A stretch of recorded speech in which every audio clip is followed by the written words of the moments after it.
masalah poligami. Kalau wah ibu-ibu di sini pada langsung gitu. Kalau yang saya tahu, yang saya yakini dari dulu, manusia itu kan diciptakan berpasang-pasangan. Lalu Hawa itu diciptakan dari tulang rusuknya Adam. Nah ini kalau masalahnya poligami, lalu kalau nikahnya sampai 4 itu sisanya yang misalnya namanya Siti, apa Susi, apa Santi itu tulang rusuknya dari mana itu Pak Ustadz? Terus sama kalau memang diperbolehkan asalkan bisa adil katanya gitu ya Pak Ustadz. Ini kalau menurut Al-Quran sendiri adil itu tolak ukurnya seperti apa Pak Ustadz? Karena kan kadang-kadang kalau Rasulullah mungkin kita tahu untuk adil pasti bisa, nggak mungkin nggak gitu kan. Tapi kalau suami yang manusia biasa, kadang istrinya aja setiap kali ngeliat mukanya istighfar gitu kan, banyak-banyak istighfar. Terus dia mau poligami itu gimana caranya Pak Ustadz ngomongnya? Baik. Makasih Pak Ustadz. Pertama, bahwa hadis tentang khuliqatil mar'atu min dila', perempuan diciptakan dari tulang rusuk, bermakna kiasan. Tulang rusuk melindungi jantung atau jantung melindungi tulang rusuk? Tulang rusuk yang melindungi jantung. Perempuan itu tulang rusuk, laki-laki itu jantung. Maka perempuan yang melindungi laki-laki. Makanya dalam Quran disebut hunna libasul lakum wa antum libasul lahun. Perempuan menjadi pakaian bagi laki-laki, menutupi segala cacat, aib dan kekurangannya. Maka tulang rusuk menjadi pelindung bagi laki-laki. Nah, jadi jangan dipahami tekstual lalu sebelum menikah minta surat catatan dokter berapa yang hilang tulang rusuknya. Nah, saya nggak mau nikah sama kamu, tulang rusukmu hilang 3, berarti bini kau 3 katanya. Ini yang pertama. Yang kedua, Nabi Muhammad SAW menikah dengan Khadijah monogami 25 tahun. Monogami, istri tunggal. Baru poligami sekitar 10 atau 12 tahun. Mana yang lebih lama dalam kehidupan Nabi? Monogami atau poligami? Nampak jawaban serentak. Monogami. 3. Ayat tentang turun fankihu ma tabalakum minan nisa'i masna, nikahilah perempuan 2, wa thulasa, nikahilah 3, wa ruba', nikahilah 4. Ayat itu nyuruh nambah atau mengurangi? Mengurangi. Karena dulu orang Makkah istrinya unlimited edition. Maka turun ayat ini untuk menyuruh kurangi.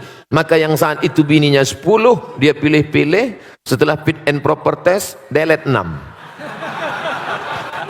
Tinggalkan 4. Ayat ini dulu mengurangi, bukan menambah. Yang keempat, bahwa dalam Islam poligami adalah solusi emergency door. Karena ini kalau tidak dibuka pintu sebelah kiri ini, pesawat akan meledak. Nah, makanya ada di satu daerah seorang pergi kondangan, istri tua, istri muda bisa jalan. Maka orang heran, kenapa? Itu kok bisa gitu? Itu istri mudanya itu yang meminangkannya istri tuanya. Ditanya orang, betul ibu minangkan? Iya. Kenapa ibu pinangkan? Daripada aku mati katanya. Ini suamiku ini 300 tenaga kuda ini kata dia. Ini solusi emergency door. Ada di sebagian orang, ada di sebagian tempat, dan sekarang banyak orang lebih mau, mas kamu mau selingkuh lah.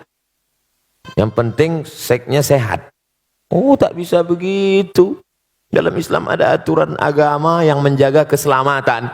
Islam itu datang menjaga 5. Hifzul akli, menjaga akal. Jangan pakai sabu-sabu, narkoba.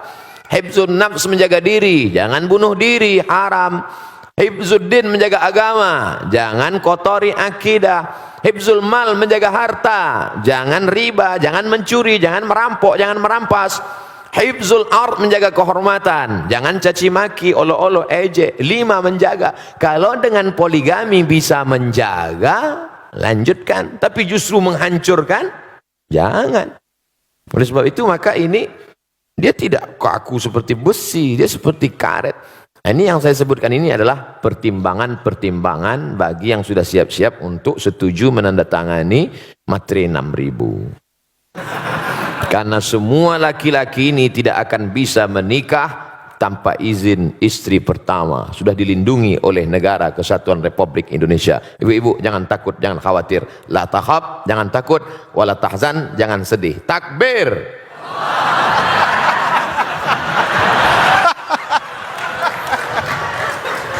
Pas istri saya lihat Ustaz. Alhamdulillah ya, aman ya ibu-ibu ya. Aman. Baiklah, berikutnya kami persilakan Ustaz untuk pertanyaan yang dari kertas. Apa yang dimaksud punuk unta? Sebuah hadis yang diutarakan untuk wanita. Punuk unta salah satu sampel contoh. Tapi banyak hadis lain, substansi maknanya adalah, saya sebutkan satu. Ayat Quran bahkan. La yadribna bi arjulihidna, janganlah memukul kaki ke lantai. Dipakai gelang kaki bergemerincing, yadribna bi arjulihidna, dipukulkan kaki ke lantai waktu jalan. Kerincing, kerincing, kerincing, kerincing, kerincing. 1. 2. La tabarrujna tabarrujal jahiliyatil ula, jangan bersolek-solek jahiliyah. 3. Jangan memakai seperti punuk unta naik ke atas. Dari 3 sampel contoh ini makna substansinya adalah norak, berlebihan, lebih dari normal, abnormal, supaya diperhatikan orang. Adapun sekedar mengikat rambut, kebetulan rambut dia panjang, maka diikatnya pakai karet gula, diikatnya. Lalu kemudian ketika dia pakai jilbab agak menonjol sedikit, ya nggak apa-apa. Tapi sengaja dipakai tinggi ke atas supaya ketika dia lewat semua wow. Jadi jangan ditangkap sampelnya, tapi yang diambil adalah substansinya. Karena sekarang banyak orang, perempuan, tidak seperti punuk onta, tapi noraknya lebih daripada punuk onta. Pahami ini dengan baik. Tentang masalah gemerincing di lantai, tidak ada lagi. Tentang solek jahiliyah, tidak lagi. Tentang punuk onta, tidak. Dia selamat dari 3 kasus contoh. Tapi substansi noraknya masih bertahan. Maka hukumnya dia tetap kena. Intinya, wajar-wajar saja. Kau diperhatikan orang bukan norakmu, tapi karena prestasimu. Kau diperhatikan orang bukan karena make upmu, tapi karena cahaya bekas wudukmu, karena tahajudmu memancar. Ini kan ingin mencari hati orang supaya suka. Padahal hati orang itu punya Allah. Kalau Allah sudah menanamkan cinta ke dalam hatimu, maka hati-hati hamba itu pun ikut cinta kepada engkau. Oleh sebab itu maka raihlah cinta Allah dengan tahajud, raihlah cinta Allah dengan baca Quran dan zikir, bukan dengan yang semu, bukan dengan yang hilang. Karena kita akan capek melelahkan diri sendiri hanya dengan kepalsuan-kepalsuan. Kenapa dia bercahaya wajahnya? Bekas wudhu, Masya Allah. Emang saya tayamum. Artinya kita tetap beramal, berdoa, biarlah orang suka, karena Allah menanamkan suka itu, bukan karena dibuat-buat. Karena sesuatu yang dibuat-buat, kita akan lelah, capek sendiri. Normal saja, apa adanya. Apa boleh seorang anak naik haji, tapi orang tuanya belum pernah pergi haji? Pulang dari sini, kau ambil kain selendang, kau gendong ibumu dari Jakarta jalan kaki ke kota Makkah. Sampai di Makkah kau tawaf 7 putaran, naik ke Bukit Shafa, pergi ke Marwah 7 putaran, tahallul. maka belum dapat menebus sekali teriakannya saat melahirkanmu. Oleh sebab itu yang punya uang, senangkanlah hati orang tua. Buatlah ibumu seperti raja, maka rezekimu akan seperti raja-raja. Bukan hadis Nabi, saya ketemu di grup WhatsApp. Senangkan orang tua, karena setelah Allah langsung orang tua. Wa qadha rabbuka alla ta'budu illa iyyah. Allah mewajibkan engkau hanya beribadah kepada Allah. Habis Allah, wabil walidaini ihsana, berbakti kepada orang tua. Kalau masih hidup dia senangkan. Tapi saat tidak beruntung, saat sangat sayang pada ibunya, tapi ibunya sudah meninggal dunia, saat datang menjumpai Nabi sallallahu alaihi wasallam, ya Rasulullah, ummi matat, makku, ibuku, ummi sudah meninggal dunia.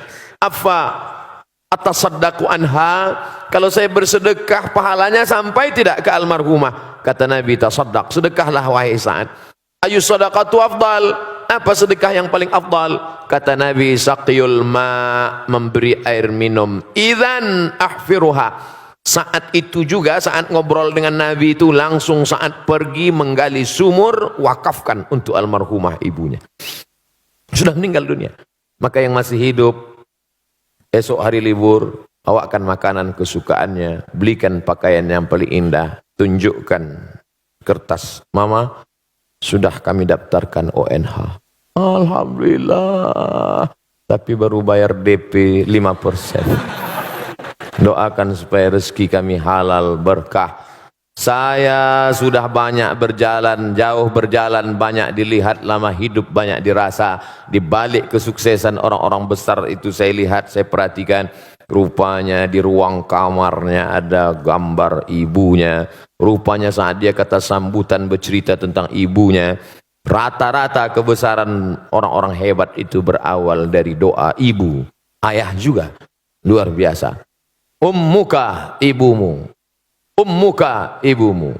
Ummuka, ibumu. Saat Nabi ditanya, ayyun nas, man haqqun nas bi husni suhbati, siapa orang yang paling layak mendapatkan baktiku? Ummuka. Setelah itu abuka, bapakmu. Oleh sebab itu maka kalau masih hidup dia senangkan. Bisa memberangkatkan dia haji, Allah akan ganti berpuluh-puluh kali kau akan bisa ke tanah suci Makkah Al-Mukarramah, insyaallah. Ini masih ada satu lagi. Masih ada, Ustaz. Tapi menyambung yang dijelaskan Ustaz barusan, ada pertanyaan dari Oki Agustina, bagaimana apakah mendoakan ibu yang sudah meninggal tapi beda agama dibolehkan atau tidak? Nanti doanya katanya nggak sampai. Maka nastighfaru Ibrahim li abihi illa am mau'idatin wa'adaha iyyah.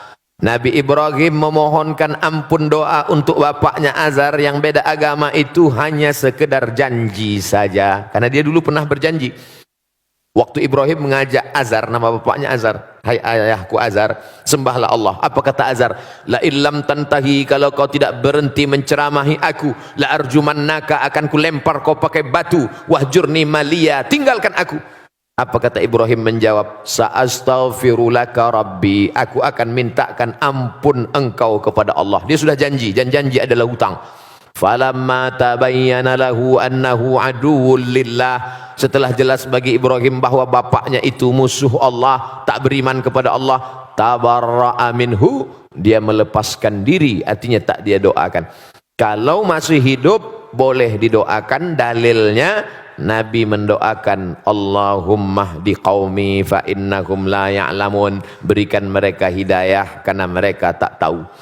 Tapi kalau sudah meninggal dunia, doanya, kuserahkan hambamu ini kepada engkau ya Allah. Allah maha kuasa untuk berbuat sesuka hatinya. Innama amruhu iza arada syai'an ayakula lahu kun fayakun. Tapi kalau dia masih hidup, jangan pernah berhenti berdoa. Pakai bahasa Indonesia, ya Allah berikan hidayah, bukakan pintu hati supaya mati dalam keadaan la ilaha illallah Muhammadur Rasulullah sallallahu alaihi wasallam. Ini nampaknya udah kartu kuning. Saya baru mu'allab 3 bulan, alhamdulillah. Antum saudara saya dalam la ilaha illallah. Saudara kandung pun, orang tua kandung pun belum tentu bisa menolong. Tapi saudara saya bisa menolong. Sekarang nggak tinggal dengan orang tua karena pastinya nggak setuju. Di rumah sholat nggak bisa, ngaji nggak bisa. Tinggal di luar ngekos. Apakah ini bisa dibilang durhaka Pak Ustadz? Supaya bisa ngaji, sholat dan lain-lain saya harus tinggal di luar.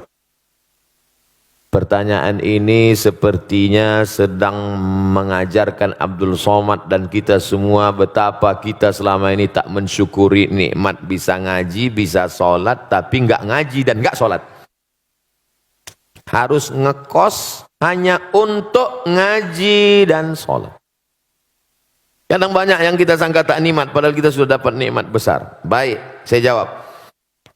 Wa in jahadaka ala an tusyrika bima laisa laka bihi ilmun. Kalau orang tuamu itu memaksamu untuk mempersekutukan aku, kata Allah, fala tuti'huma, jangan kau patuh pada mereka berdua. Ini dalil engkau boleh ngekos, saudaraku. Karena kalau kau tetap di situ, dia akan paksa. Maka kata Allah, fala tuti'huma, jangan kau patuh dengan dia. Tapi ayat itu belum potong, baca ujungnya.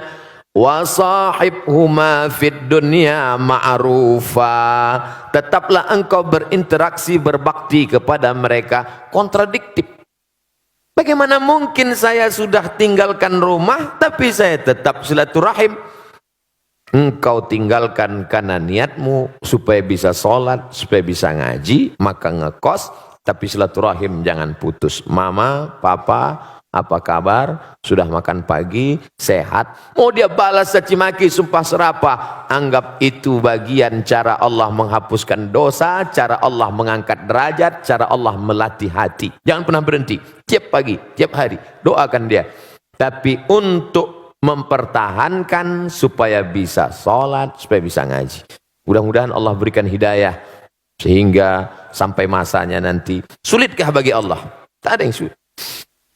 Qalbul mu'min baina asabi'ir rahman. Hati manusia ini di jari jemari Allah, di jari jemari kuasa kudrat iradat Allah SWT. Insya'a, kalau dia mau dia buat begini, kalau dia mau dia buat begini. Lalu kenapa tidak dia kasih saja hidayah semua Pak Ustadz? Kalau semua dia kasih hidayah, lalu kita dapat apa? Ayyahdiyallahu bika rajulan wahidan. Satu orang dapat hidayah karena mulutmu, karena SMS-mu, karena share-mu, karena statusmu. Khairum min humurin na'am. Lebih baik daripada kau memiliki seekor onta yang merah. Pernah Bapak Ibu kawan-kawan melihat onta warna merah? Onta itu kuning, hitam yang jarang-jarang mandi. Dan ada onta merah. Onta merah, onta yang bulunya kemerahan seperti brown, seperti itu mahogani, adalah onta termahal yang unik. Maka orang yang tak dapat, dia dapat. Boleh jadi Ustadz Somad yang ceramah tak dapat itu, karena Ustadz Somad menceramahi orang yang sudah baik-baik semua, orang yang sudah ngaji. Setelah yang sudah hijrah, sudah ngaji, kumpul, barulah datang Abdul Somad. Assalamualaikum warahmatullahi. Sementara ada yang dia bukan ustadz, tapi dengan merangkul, sering ngajak, ngaji, akhirnya dapat hidayah. Maka jangan pernah berhenti, tetap ngekos, tetap sampai Allah bukakan pintu hati hidayahnya, insya Allah. Amin ya rabbal alamin.